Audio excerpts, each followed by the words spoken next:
Assalamualaikum warahmatullahi wabarakatuh. Ketemu lagi dengan Abi Angga di sini. Kali ini kita akan membahas soal tentang UTBK ataupun SBMPTN. Semoga untuk kalian yang sedang mempersiapkan ini, semoga ini bisa membantu ya. Oke, kita langsung aja ke topik bahas soal tentang persamaan kuadrat. Soal yang pertama, salah satu akar persamaan kuadrat x kuadrat tambah n tambah 1x dikurangi 5n sama dengan 0 adalah 2, maka akar yang lainnya adalah, oke, di sini sudah diberitahu bahwa salah satu akarnya ialah 2. Artinya ini x1-nya sama dengan 2. Maka dari sini kita cari n dulu. Nah, di awal tadi kita punya persamaan kuadratnya x kuadrat ditambah dengan n ditambah 1x dikurangin 5n sama dengan 0. Karena x1-nya udah dikasih tahu sama dengan 2, maka tinggal substitusi aja. Tinggal substitusi aja nilai x sama dengan 2 ke persamaan kuadrat tersebut. Jadi 2 kuadrat ditambah n tambah 1 dikalikan x kalikan 2 berarti kurangin 5n sama dengan 0. Oke yuk bareng-bareng 4 ditambah 2n ditambah 2 dikurangin 5n sama dengan 0. Min 3n tambah 6 sama dengan 0. Berarti min 3n sama dengan min 6, kita punya n-nya sama dengan 2 ya.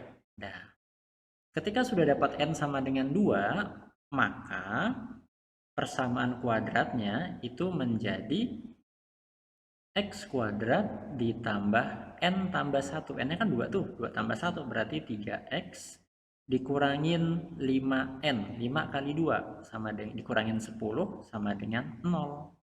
Nah, untuk mencari akar-akarnya tinggal difaktorkan saja.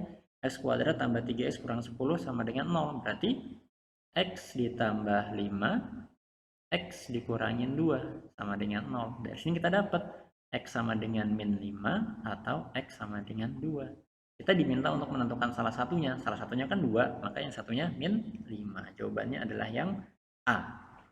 Oke, ini pemanasan. Masih gampang ya. Oke, next kita ke soal selanjutnya.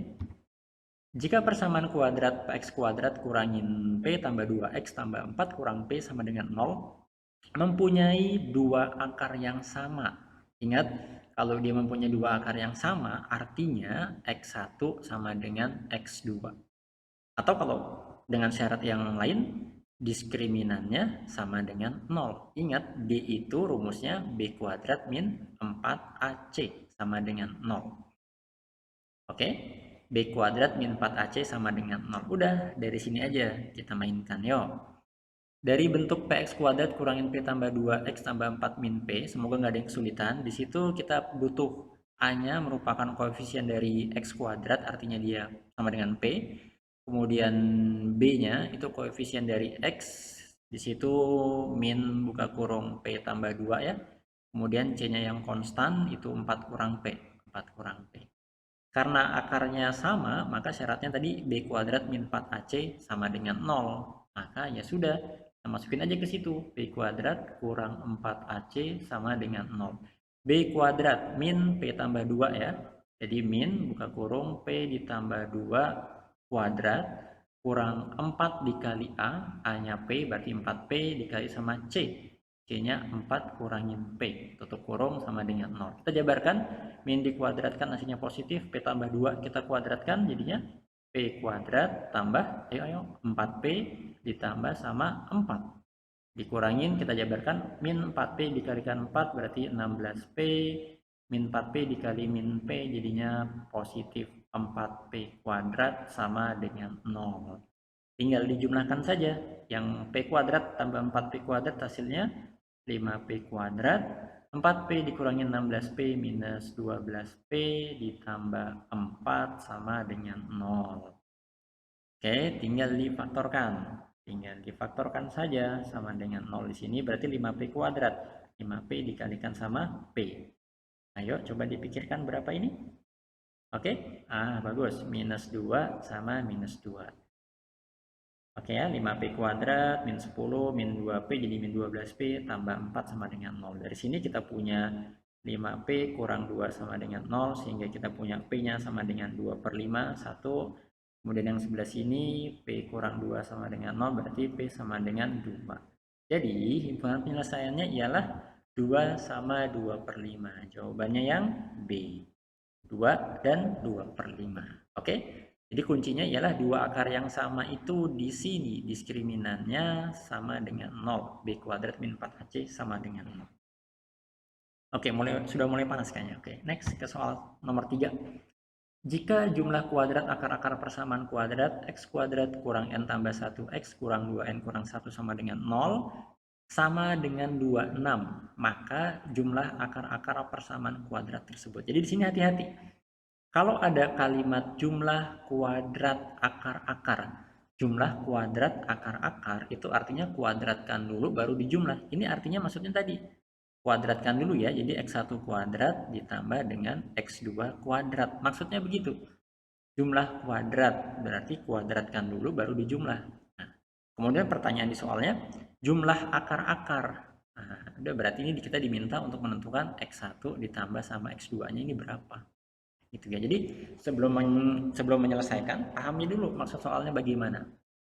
Nah, oke. Jadi ingat di sini ada tambahan x1 kuadrat ditambah dengan x2 kuadrat itu bisa kalian peroleh dari x1 ditambah dengan x2 kuadrat dikurang dengan 2 x1 dikalikan sama x2. Ingat rumus ini ya.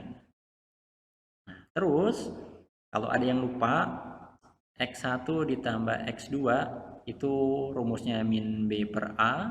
Kemudian x1 dikalikan x2 itu rumusnya c per a. Ingat, a itu koefisien x kuadrat, b koefisien si x, c-nya yang konstan ataupun yang nggak diikuti sama variabel x. Oke, kita olah dulu ya. Sebenarnya kalau dari sini kan x1 tambah x2 sama dengan min b per a. Berarti sebenarnya tinggal min n tambah 1 per 1. Jadi ya n tambah 1 aja gitu. Cuman kan kita nggak tahu nilai n-nya, maka harus cari nilai n-nya dulu. Oke? Yuk, kita cari x1 tambah x2 tadi min b per a. Di sini berarti min. Jadinya dia n tambah 1 aja nih. N tambah 1 aja karena per a, hanya koefisien dari x kuadratnya 1. Nah, ini kita pakai di sini. Yuk, perhatikan. Di awal tadi kita sudah punya x1 kuadrat tambah x kuadrat katanya sama dengan 26. Berarti ini kita isi 26 nih. 26 sama dengan x1 tambah x2. Nah, ini x1 tambah x2 nih. Jadinya n ditambah 1 kuadrat. Oke. Dikurangin dengan 2 kali x1 kali x2. Nah, x1 kali x2 ini ingat rumusnya c per a. C per a. C itu koefisien konstanta yang nggak diikutin variabel. Jadi dia min ke kurung 2n min 1 per 1. Atau boleh kalian tulis jadi min 2n tambah 1 di sini ya. Di min 2 dikalikan dengan min 2n tambah 1. Yuk, berarti di sini 26 sama dengan n plus 1 kuadrat. Berarti n kuadrat ditambah 2n ditambah 1 ditambah, kita jabarkan, min 2 kali min 2n, 4n dikurangin 2. Oke, kita bentuk jadi persamaan kuadrat aja. Di sini n kuadrat ditambah 6n ya, dikurang 1 kurangin 26, jadi min 27 sama dengan 0. Kita faktorkan. Coba dipikirkan faktornya, n kuadrat tambah n kurangin 27 berarti n tambah 9 dikali sama n kurang 3. N-nya sama dengan min 9 atau n sama dengan 3. Ada dua kemungkinan nilai n di sini. Maka nanti untuk mencari jumlah akar-akarnya x1 tambah x2-nya itu ada dua kemungkinan jawaban juga gitu ya. Nah, sekarang kita kembali tadi kita punya x1 ditambah x2-nya katanya n tambah 1. Sehingga kalau dia n-nya min 9, maka x1 tambah x2-nya min 9 tambah 1 sama dengan min 8. Ini kemungkinan yang pertama. Atau kemungkinan yang kedua, n tambah 1 ya. N-nya 3, berarti 3 tambah 1 sama dengan 4. Jadi jawabannya ada dua kemungkinan. Boleh min 8, boleh juga 4. Jadi jawabannya yang B. Oke ya. Semoga pada paham. Oke, next. Nah, jika persamaan kuadrat x kuadrat min nx tambah 3 kurang n sama dengan 0 memiliki akar-akar negatif. maka batasan nilai n yang sesuai. Akar-akar yang negatif, di sini akar-akar yang negatif itu artinya X1-nya kurang dari 0 juga X2-nya kurang dari 0. Sehingga yang pertama, karena X1-nya negatif, X2-nya negatif, maka kalau dijumlahkan X1 tambah X2-nya pasti dia kurang dari 0.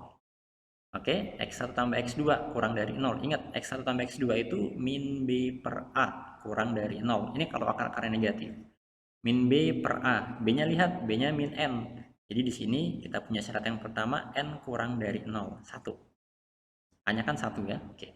Kemudian yang kedua, karena N-nya X1-nya kurang dari 0 dan X2 kurang dari 0, sama-sama negatif, maka kalau dikalikan X1 kali X2 hasilnya pasti lebih dari 0. Karena negatif kali negatif hasilnya positif gitu loh. X1 dikali X2 ingat rumusnya C per A lebih dari 0. C per A, C-nya di situ 3 kurang N ya. 3 kurang N, berarti 3 kurangin N per A, A-nya 1 lebih dari 0. Jadi di sini boleh kalian ubah menjadi 3 lebih dari N. Atau biasanya sih lebih familiar N kurang dari 3. 3 lebih dari N atau N-nya kurang dari 3. Itu syarat yang pertama, syarat yang kedua. Oke. Nah, kemudian yang ketiga, untuk akar-akar yang negatif itu diskriminannya ya. Diskriminannya atau D-nya lebih dari sama dengan 0. Jadi B kuadrat min 4AC-nya lebih dari sama dengan 0. Yuk, B kuadrat min N, kita tulis dulu aja. Min N kuadrat kurangin 4 dikali A-nya 1 dikali C-nya 3 kurangin N. Ini harus lebih dari sama dengan 0. N kuadrat kurangin 4 kali 3, 12 ditambah dengan 4N ya. Lebih dari sama dengan 0. Berarti N kuadrat ditambah 4N kurang 12 lebih dari sama dengan 0. Faktorkan. N tambah 6. N kurang 2 lebih dari sama dengan 0. Berarti N sama dengan min 6 di sini. N sama dengan 2. Kita buat garis bilangan ya. Oke, ini kita hitamkan karena di situ ada sama dengan. Oke, ini kita hitamkan. Ini juga kita hitamkan. Angkanya min 6 sebelah sini, 2-nya sebelah sini juga. Oke, lihat, lebih dari. Kalau dia lebih dari berarti 1 ke kanan, 1 ke kiri. Ini penyelesaiannya. Jadi N kurang dari min 6, N-nya lebih dari 2. Nah, tapi belum selesai sampai sini. Karena kita punya ketiga syarat tersebut, maka kita iriskan ketiga penyelesaian tersebut ya. Yuk, 1, 2, 3, 4. Yang kita urutkan dari yang paling kecil berarti di sini dia min 6, kemudian ada angka 0 di sini, ada angka 2, ada angka 3. Oke. Yang pertama, N-nya kurang dari 0. Yuk, kita buat. N-nya kurang dari 0 berarti arahnya ke kiri. Kurang dari 0 ya, 1. Kemudian N-nya kurang dari 3. N-nya kurang dari 3 berarti dari sini ke sini juga. Oke. Kemudian yang terakhir, N-nya kurang dari minus 6, kemudian dia lebih dari 2. Nah, ternyata ada daerah yang dilewatin paling banyak. Nah, yang dilewatin paling banyak itulah yang menjadi himpunan penyelesaiannya. Kalau kalian perhatikan yang paling banyak dilewati ialah yang di bagian sini. Ini kita hitamkan tadi ya. Oke, ini kita hitamkan. Oke, nah, udah. Maka inilah menjadi himpunan penyelesaiannya. Jadi nilai N yang sesuainya itu merupakan nilai yang paling banyak dilewati ataupun yang paling banyak diarsir. Sehingga di sini kita peroleh N-nya kurang dari sama dengan min 6 gitu. Jadi batasan nilai N yang sesuai supaya akar-akar persamaan kuadrat tersebut negatif ialah N-nya kurang dari sama dengan min 6. Jawabannya yang D. Itu ya. Jadi ini mix antara persamaan kuadrat sama pertidaksamaan kuadrat. Ada 3 syarat, kemudian kalau udah dapat ketiga syarat tersebut, kita iriskan dan cari daerah yang dilewatin paling banyak. Itulah merupakan penyelesaiannya. Oke, semoga pada paham. Oke, terima kasih banyak. Kita bertemu di lain kesempatan. Bagikan video ini ke kawan-kawan kalian supaya kawan-kawan yang lain pada bisa ikut dan menyelesaikan UTBK nantinya. Oke, terima kasih. Semoga bermanfaat. Wassalamualaikum warahmatullahi wabarakatuh.